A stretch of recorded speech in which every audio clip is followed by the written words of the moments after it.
Patrick Leyaric, bonjour. Vous êtes député européen, gauche unitaire européenne, gauche verte nordique. On va revenir avec vous sur la politique européenne en matière de migrants, en matière de réfugiés également. Mais on ne peut pas en parler sans évoquer tout de suite l'Odyssée, cette Odyssée de l'Aquarius dont tout le monde parle tout de même. Ce navire humanitaire, rappelons-le, avec à son bord 629 migrants, qui s'est vu interdire l'entrée et l'accès au port italien par une décision du nouveau ministre italien de l'Intérieur, Matteo Salvini, et par Malte aussi, par l'État de Malte, et qui a dû attendre entre la côte italienne et Malte que quelqu'un veuille bien l'autoriser à accoster. Finalement, c'est l'Espagne qui a pris cette décision et le navire est en train de faire route à l'heure actuelle vers Valence. C'est-à-dire, est-ce que cette affaire de l'Aquarius n'est pas, j'allais dire, à elle seule révélatrice un peu du fiasco de la politique de l'Union européenne en matière de gestion, comme on dit, des migrants ? Oui, c'est-à-dire que tout ce qui a été expliqué ces derniers temps autour d'une prétendue Europe protectrice ou une Europe qui défend des valeurs particulière est en train de tomber à l'eau. Et certains utilisent par exemple le mot de crise des migrants.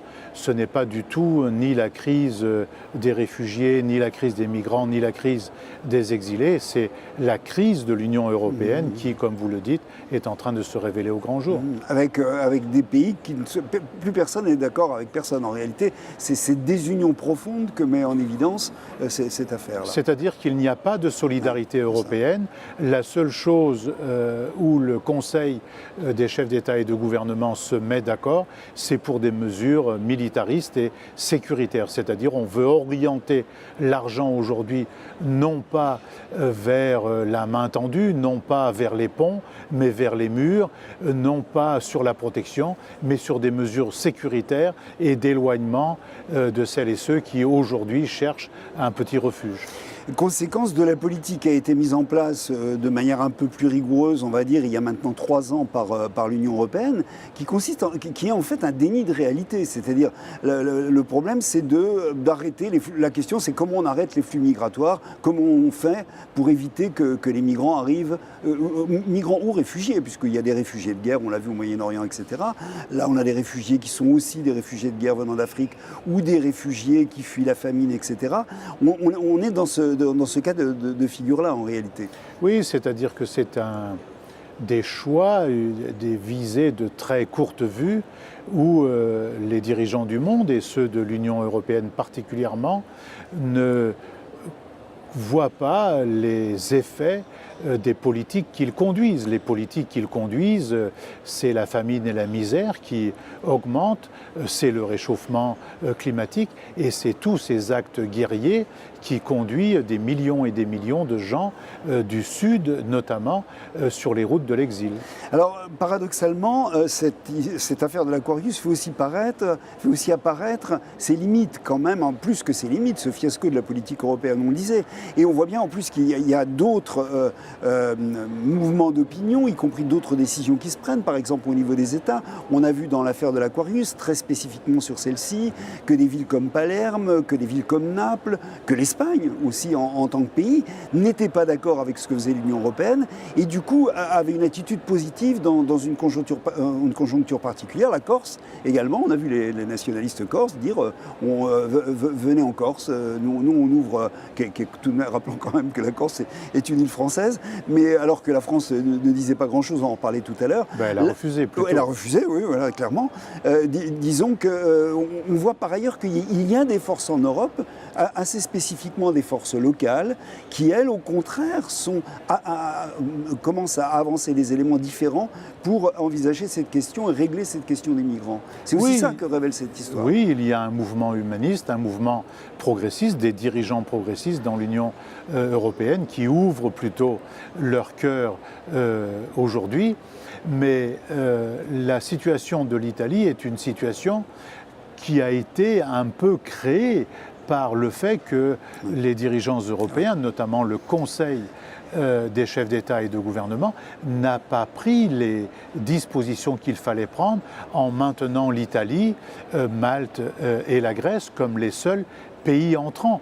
Et on a fait même pire, c'est que non seulement on a laissé ces 3 pays seuls accueillir avec toutes les difficultés qu'ils avaient, on n'a pas pris les dispositions pour permettre aux gens d'être répartis sur l'ensemble du continent de l'Union européenne, mais de surcroît, des pays comme le nôtre particulièrement, on renvoie celles et ceux qui arrivent chez nous vers le pays d'accueil, c'est-à-dire vers l'Italie.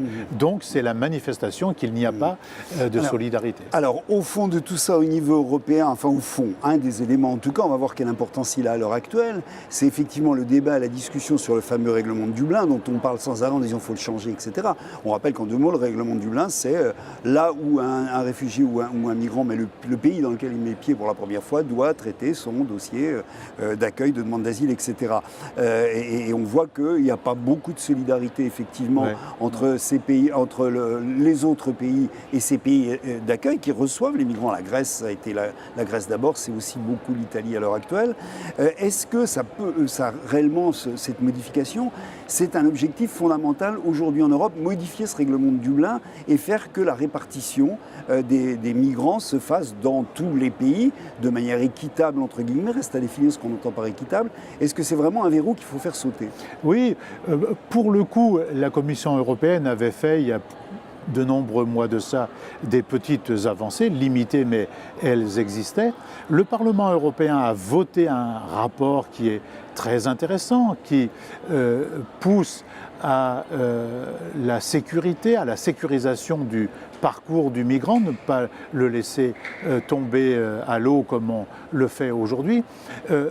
D'autre part, il propose une modification de ce règlement de Dublin en disant que dès lors que quelqu'un met le pied sur le territoire de l'Union européenne, selon ses affinités, selon le fait qu'il a de la famille dans un des pays, il peut être dirigé vers l'un de ces pays et selon après les possibilités et après un dialogue avec les associations, avec les exilés eux-mêmes, il y a une répartition à partir des choix des exilés et des réfugiés eux-mêmes. C'est un pas plutôt positif comparé à ce que nous connaissons aujourd'hui et à la situation de blocage qui est en cours. Mais est-ce que vous pensez justement que la situation est mûre, entre guillemets, même si ce mot n'est pas bien choisi, pour débloquer cette situation? Pour l'instant, hier encore en séance, la présidence bulgare, la Bulgarie exerce la présidence de l'Union européenne pour les 6 mois qui sont en cours.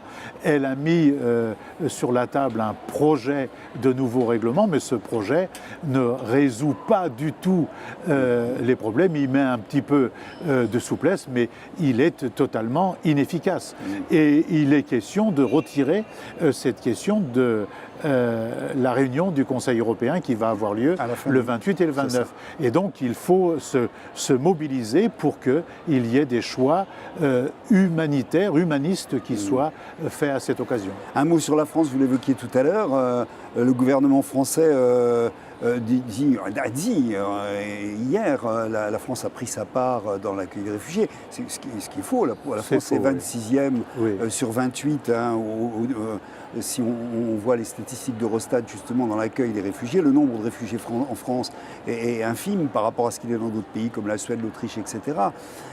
Comment on juge tout de même, comment est-ce que vous jugez l'attitude de la France qui du coup éclaire d'une autre manière cette attitude par rapport à cette affaire qui rééclaire un peu la loi asile et immigration qui est proposée par le gouvernement? Tout à fait, c'est-à-dire qu'on est en train de sortir de ce qu'il y avait de plus beau dans la tradition française depuis la proclamation du droit à l'asile de 1793 jusque toutes les lois des années 50-53 autour du droit d'asile, c'est-à-dire ces principes constitutionnels et même le respect des conventions internationales sont de moins en moins respectés dans notre pays et c'est en train de poser un drôle de problème, c'est-à-dire nous sommes en train de changer, nous sommes en train de muter, mais de manière extrêmement régressive, et ceci pour partie est contenu dans la loi Asile et Immigration.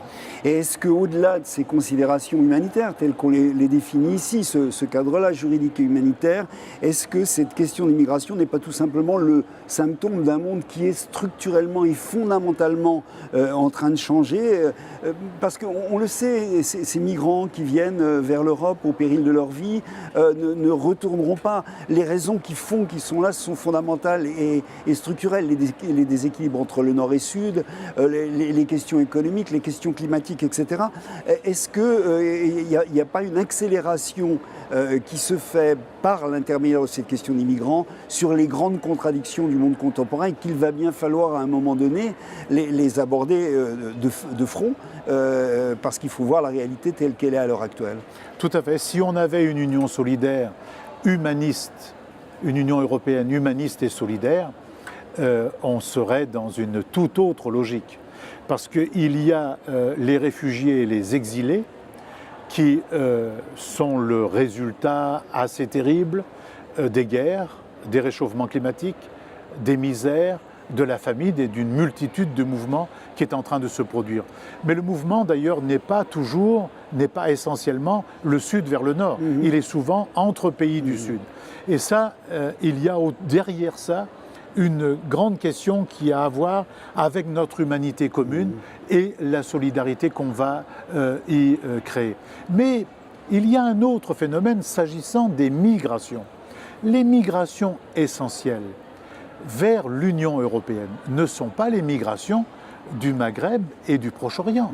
Les migrations essentielles vers l'Union européenne, c'est les Ukrainiens vers la Pologne et les Polonais vers nos pays. Ce sont les entrées de gens des pays asiatiques, notamment des Indiens et des Chinois, vers nos pays, car ils sont à la recherche d'autre chose. Mais à l'intérieur de ce mécanisme-là, est en train de se produire quelque chose d'extrêmement important, c'est que les puissances financières, les employeurs, les grands employeurs, ils utilisent ces phénomènes-là aussi pour faire pression sur la rémunération du travail et sur la sécurité du travail et de l'emploi. Et c'est ça qui est à l'œuvre. Il y a des plaques tectoniques qui sont aujourd'hui à l'œuvre et les seuls gagnants de cela sont les grands sociétés multinationales qui emploient de la main-d'œuvre et qui utilisent ces migrations-là contre les travailleurs européens ou français. Et dans le cadre d'une concurrence telle qu'elle est organisée, telle qu'on l'avait avec la directive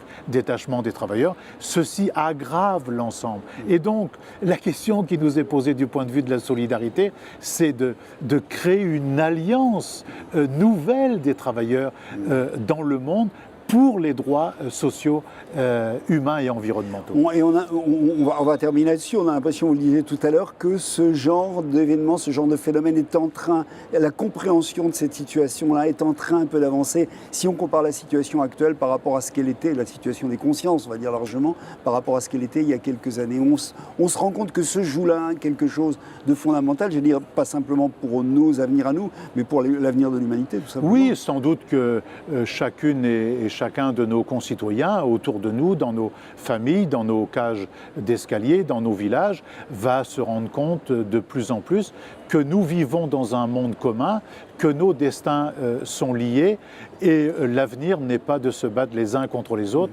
mais de construire ensemble un monde commun. Patrick Eric, merci.